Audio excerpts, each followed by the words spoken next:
oleh iman. Jadi sekarang saya tanya Pak, selamat itu karena iman saja atau iman dan perbuatan? Kenapa? Selamat karena iman saja atau iman dan perbuatan? Ya, selamat karena kasih karunia melalui iman. Oh ya, jelas ya. Oke, itu sesuai. Kenapa? Oke Pak. Ya, betul betul Pak. Sekarang saya tanya, ya, karena kasih karunia Allah orang harus beriman. Untuk selamat, ya, manusia perlu beriman saja atau perlu iman tambah perbuatan? Untuk selamat orang perlu beriman saja, sholat fikih, atau iman mesti tambah perbuatan? Untuk selamat Hanya oleh iman, tak perlu perbuatan. tak perlu perbuatan. Tadi Pak ngomong kutip ayat apa? Nah. Pak kutip ini kalau lihat iman jelas. Jelas, lainnya sendiri. Karena begini, Pak Esra tidak paham. Sekarang bagaimana Pak Esra jelaskan ayat itu? Ya, iman bekerja sama dengan perbuatan. Apakah iman itu berbeda dengan perbuatan? Apakah perbuatan itu berbeda dengan iman? Ya jelas beda Pak. Kalau tidak berbeda, ngapain dibicarakan? lalu iman? Sekarang begini Pak Esra. Ya saya tanya. Ya, kalau menurut Pak Esra, ya saya kepengen tahu. Ya, kalau menurut Pak Esra iman dikaruniakan. Nah, isi dari iman yang dikaruniakan itu seperti apa? Ya, balik lagi. Ya, oh ya jelas Pak Esra juga pulang balik di EPP tadi. Ya karena Pak tidak jawab. Ya saya jawab. Pak jawab tapi lagi. Ya, sama seperti Pak Esra, makanya saya bertanya. Ya jelas. Ya, itu jelas. Jadi Pak, Filipi 1 ayat 29, Pak sudah percaya tadi ya bahwa iman dikaruniakan. Pak sudah mengakui kan? Dari ayat itu. Ya, Pak sudah mengakui tadi ya, saya percaya. Itu ayat Alkitab. Soal proses itu urusan lain. Ya, dia sudah percaya iman dikaruniakan. Ya, Sudah. Saya kira. Ya. berarti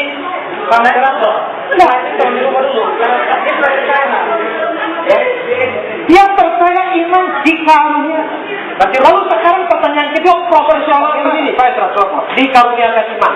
Artinya, ya, sebelum orang itu percaya, dia tidak punya iman. Kalau dikaruniakan iman, ya, memang sebelum percaya tidak punya iman pada itu. Sekarang saya tanya Pak Esra, apakah orang yang tidak percaya tidak punya iman?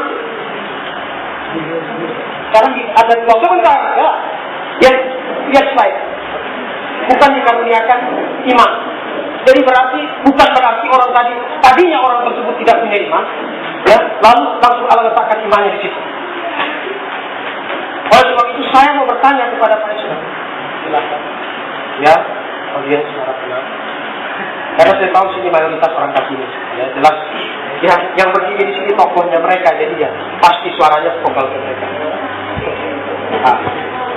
Ya. Nah, yang saya tanyakan ke Pak Esra, ya, orang yang tidak percaya Yesus, ya, apakah memiliki iman? Kalau bicara dari sudut pandang Kristen, dia tidak punya iman. Kalau sudut pandang dari agamanya, dia beriman pada Allahnya, pada batu, pada kayu, apa. Tadi pas pendahuluannya dia bilang bahwa orang yang tidak percaya itu beriman, tapi imannya salah, isinya salah. Jadi kalau ditanya sekarang iman yang mana yang dimaksudkan? Kalau iman percaya pada sesuatu, semua punya iman. Termasuk ateis. Dia percaya bahwa Allah tidak, dia beriman pada ateisnya. Ya. Dari situ semua punya iman. Tapi dari sudut pandang Kristen, Ya. mereka tidak punya iman. Dari sudut pandang Kristen, Mereka tidak punya iman. di situ letak persoalan. Oh ya. Ya. Ya. Kalau saya melihatnya, perbedaannya letaknya pada isi. Bahkan saya bilang bos. Ya. Ya, mereka punya iman. Dari sudut pandang Kristen, mereka punya iman. Hanya isi imannya berbeda. Ya. Nah, isinya apa? Saya kasih tahu. Isinya kasih filio. Kasih filio. Nah. Itu persoalannya. Mereka tidak memiliki kasih agape. Sekalipun membagikan segala sesuatu, menyerahkan tubuh untuk dipakai. Ya. Kalau kamu tidak memiliki kasih, segala sesuatu sia-sia. Oke, terima kasih. Sepertinya sangat semakin tidak beraturan proses yang kita jalani pada hari ini. Terjadi tangga-menangga yang sangat tepat, dan mungkin pula audiens tidak sempat memahami apa yang dimaksudkan oleh satu persatu. Saya kira Pak Dante dengan Pak Esra sudah sepakat tadi bahwa iman sama dengan percaya. saya akan tanyakan kepada kedua-duanya. Apa benar begitu pada iman sama dengan percaya? Iya. Ya, sebentar Pak. Saya butuh eksplisit, bukan anugerah kepala. Supaya didengar oleh semua. Percaya sama dengan iman? Tidak. Ini konfirmasi posisi. Ya, setuju. Iman sama dengan percaya, ya. Pak Esra, setuju dengan definisi itu? Ya, oke. Pada tataran definisi itu kita sudah sepakat. Ya. Sekarang yang kita ingin tahu, apakah iman yang dikatakan sama dengan percaya itu dikaruniakan atau tidak? Pengertian saya dikaruniakan adalah diberikan oleh Tuhan, ya. Ada pekerjaan Tuhan di sana. Setuju dengan maksud ini, Pak Dante? Dikaruniakan artinya diberikan oleh Tuhan, pekerjaan Tuhan. Ya, setuju. Saya jawab Anda dengan Ibrani 11 ayat. Tidak. Maksud saya, karena dikaruniakan ini bisa jadi ada definisi yang lain. Dalam konteks ini kita berbicara dikaruniakan itu maksudnya diberikan oleh Tuhan. Diberikan isinya. Iya, belum sampai pada isi, belum sampai. Tapi setuju bahwa diberikan, dikaruniakan artinya diberikan. Dikaruniakan artinya diberikan. Bukan imannya, tapi isinya. Iya. Oh ya, saya terus setuju ya. Oke, jadi iman sama dengan percaya dikaruniakan artinya diberikan, artinya isinya. Iya, belum sampai pada isi. Ya, oke. Karena percaya sampai sekarang, posisi Pak Esra adalah iman itu yang dikatakan percaya itu diberikan. Setuju dengan itu ya. Dengan dasar ayat Filipi 1 ayat 29. Perdebatan ini akan selesai kalau Pak Dante setuju dengan Pak Esra. Ya. Tapi kalau Pak Dante tidak setuju dengan Pak Esra, maka akan berlanjut ya. Ya. Setuju? Tidak setuju. Tidak setuju. Berikan argumen. Ya. Baik. Terkait dengan ayat yang disampaikan oleh Pak Esra. Ya. Berarti berikan tafsiran Pak Dante terkait Filipi itu, ya. Jangan ayat lain. Artinya apa penafsiran Pak Esra? Pak Dante. Ya. Tentang ayat itu, ya. Jangan yang lain dulu. Nanti kalau membutuhkan ayat lain sebagai pendukung boleh saya, tapi berikan dulu yang pertama. Saya kira ini clear ya. Supaya perdebatan kita searah ya. Saya mencoba untuk berada di tengah-tengah ya. Baik. Silakan Pak Dante, saya berikan kesempatan. Oke. Ya. Yang dikaruniakan bukan iman, tetapi isinya. Oke. Saya angkat di ayat yang di ayat yang paling dekat.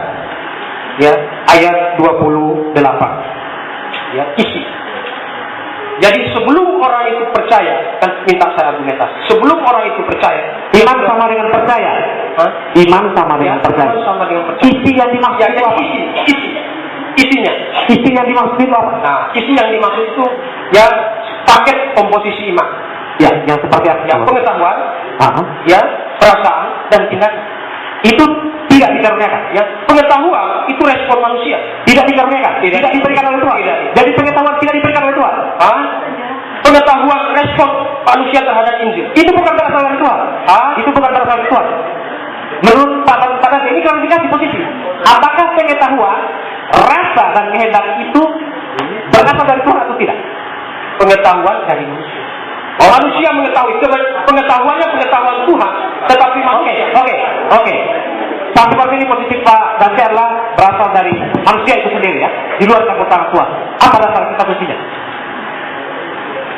Apa dasar kita sucinya? Ibrani 11 ayat 1. Bagaimana menjelaskannya dengan Filipi tadi? Oke. Bapak minta saya akan kitab suci. Ya, Ibrani 11 ayat 1. Makanya tadi saya ingin bertanya, ya, dasar kitab suci saya, Ibrani 11 ayat 1. Iman adalah dasar dari segala sesuatu yang kita harapkan. Kita. Dan bukti dari segala sesuatu yang tidak kita lihat. Itu dasar kitab suci saya. Isinya yang berbeda. Ya. Pengetahuan tentang jalan keselamatan itu memang rancangan Allah. Itu karunia Allah. Ibrani 1 saya melihat belum ada yang secara eksplisit ataupun secara implisit yang mengatakan dia berasal dari mana. Nomor 1 saya mau bilang saya tidak berdebat dengan Anda. Tidak. Maksudnya ini klarifikasi posisi. Klarifikasi posisi. Iya. Karena belum menjawab tadi karena Pak Dante tidak setuju bahwa itu dikaruniakan. Mengangkatnya pakai ini apa? Ibrani tadi. Tapi di situ tidak jelas